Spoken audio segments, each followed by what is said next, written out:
Pemirsa, kepolisian menetapkan pimpinan Pondok Pesantren Al Zaitun Panji Gumilang sebagai tersangka dugaan penggelapan dana Yayasan Al Zaitun.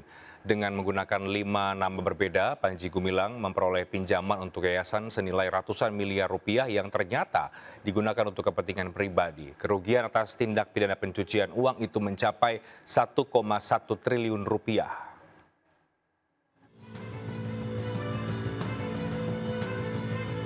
Pimpinan Pondok Pesantren Al Zaitun Panji Gumilang kembali ditetapkan sebagai tersangka. Kali ini Panji Gumilang dijerat kasus dugaan penggelapan dana Yayasan Al Zaitun. Penetapan tersangka setelah Bareskrim Polri melakukan gelar perkara pada Kamis kemarin.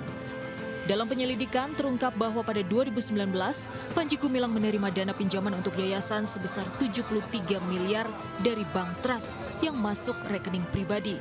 Dana tersebut digunakan untuk kepentingan pribadi seperti membeli aset tanah, namun cicilan pembayaran diambil dari rekening yayasan.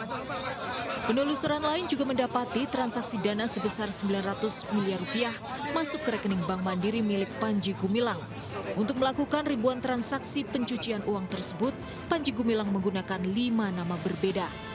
Hingga saat ini kepolisian telah memblokir 154 rekening dan mendapati 14 rekening berisi 200 miliar rupiah. Kita melakukan 2 proses penyidikan. Yang pertama penyidikan yang sudah dinaikkan penyidik, yaitu perkara penggelapan dan tindak pidana yayasan yang sekarang disampaikan naik tersangka. Dan yang kedua kita melakukan proses penyelidikan korupsi terhadap dana BOS. Terkait dengan dana BOS masih dalam proses penghitungan kerugian negara. Setelah ada penghitungan kerugian negara, kita tingkatkan penyidikan untuk tahap selanjutnya.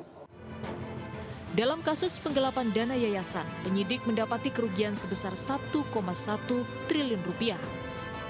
Dalam kasus tindak pidana pencucian uang, Panji Gumilang akan mulai diperiksa pada pekan depan. Sementara dalam kasus penodaan agama, Panji Gumilang telah ditahan. Dari Jakarta, Stephen Patinama, Dimas Winardi, iNews melaporkan.